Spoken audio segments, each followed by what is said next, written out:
Good morning, Noah. How are you doing? Good to see you. Thank you very much. Thank you. Privileged to be here today to speak. Thanks, Marco, for the invitation. It's great to be here. And as you said, I think the future will change. Also, aviation will change, which was an old legacy in the past. So, did we have urban mobility already? Maybe I ask this gentleman in the past. Yes, we had it. It was the helicopter, right? But why do we not see more helicopters? Number one, they are not so safe because they have one engine, one rotor. Yeah, and if there is an issue, you have an issue. Secondly, they're very annoyingly loud, right? And with a combustion engine, they're also not, in an electrification way, sustainable. This changed the last 10 years.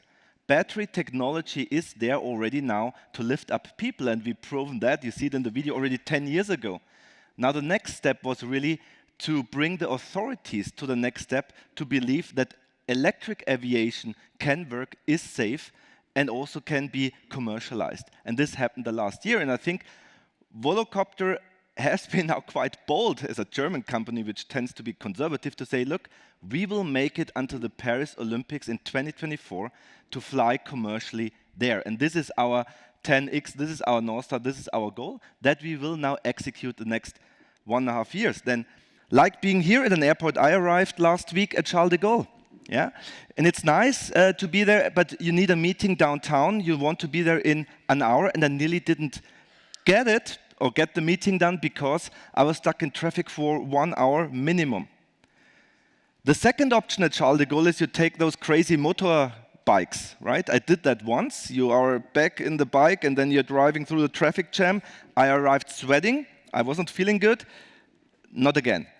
So in the future, just 2 years from now, you will have a new option, an electric air taxi, which is silent, which is safer than a helicopter and also convenient to bring you in 15 to 20 minutes downtown. And this is the audacious goal we have to revolutionize aviation there. Noise is important, and if you don't believe, come visit us in our test fields in Germany, Munich, or in the metropole of urban mobility, Bruchsal, that nobody knows, which is just 1 hour south of Frankfurt. And there, when we flew in Singapore, when we flew in Paris, just 4 weeks ago, there was a journalist, and they were on a bus outside seeing the flight, and she was, I missed the takeoff. And I said, how could you miss the takeoff? She said, yeah, the people were talking next to me, and there was a truck there. I didn't hear the takeoff. And this is exactly the perception why we do test flights, to bring the public to see there it's safe, it's silent, and it adds value. Plus, on the right-hand side, as you see at the slide, we also transform cities. Infrastructures will change, and it's very costly to build a new road, to build a new tunnel, but why don't we build simply an air bridge, fully electric from A to B? Our, I would say, business model is bold. We want to be the Tesla of the sky. We also want to be a Swiss airline, and we also want to be, with our Volocopter, the Uber platform. So at the end, we want to really perform a service end-to-end to get the customer insights, change our product again, and we have a family of products already flying. It's a 2-seater, it's called a Volocity. It's perfect for the city mission. Then we have the 4 to 5-seater, which we just rebranded to Volo Region, which can connect cities for longer ranges, more payload, which is already flying, you've seen in the video. And we have a cargo unit, which is called Volo Drone, to lift up 200 kilograms. That's why Debbie Schenker invested in us to revolutionize also urban logistics in the future. And Volocopter is our brain, our software, where we not only want to do the fleet management, but also the customer journey. That's why in this Series E round, Microsoft came in, invested in us, is now a strategic partner to build up that aviation cloud. Everybody can count or calculate their own numbers. We did an analysis with Oliver Wyman, snapshot of 2035. We took the overall transportation market and only looked at taxi ride-hailing and penetrated that. Huge numbers. You can believe them now or not. Even if it's, I would say, half of it, I'm already good. But I think the message is why a lot of money is flowing into this are those numbers. And it's not that you want to revolutionize only helicopter travel, it's to add a new mobility mode electrified for the city. I do not want to replace the train. I do not want to replace the bicycles. I want to add a new mobility mode when it makes sense in congested areas or for sightseeing flights in a sustainable way. On our 4 products, you see the tech works. This is our series product now at our beautiful airfield, flying with 18 motors. That gives the safety. That's why we are 100 times safer than a helicopter, because if 1, 2, or 3 motors do not work, it doesn't matter. We can still safely perform our mission. And this is possible with today's battery technology. So we are not imagining something which comes out in 2 to 3 years. That's why we start with a 2-seater to go then to a multi-seater, a 4 to 5-seater, which will come out end of 2026.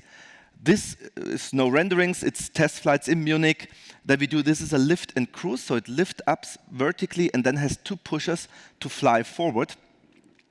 Again, highest safety level, fully electric and longer range. So already with today's technology, we estimate to fly 100 kilometers. I think in 2-3 years' time, we even come to 150 to 200 kilometers with that vehicle, because it's different than the city one. The city one is perfect for vertical. This is good for longer distance with the wings it has. And then last but not least, we did that use case in Hamburg. DB Schenker arrived with a pallet with an electric bike for micro-urban mobility, and then put the pallet into our Volodrone, and we did this nice flight there at the Elbphilharmonie. So it's not the Jetsons. It's not taking now 10 years. In 2 years' time, we start commercial with those kind of products.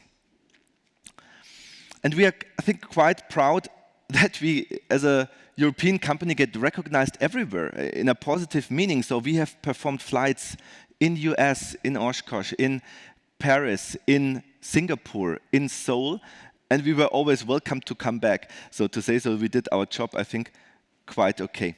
Certification, core topic for that topic. I always say our business now is like pharmaceutical. Either you get the approval or not. It's a 0 and 1.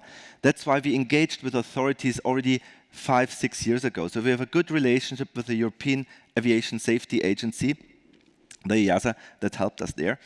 And in 2024, we will get the final certification to commercially fly. We have already received the approvals that we are allowed to develop those products, to produce them.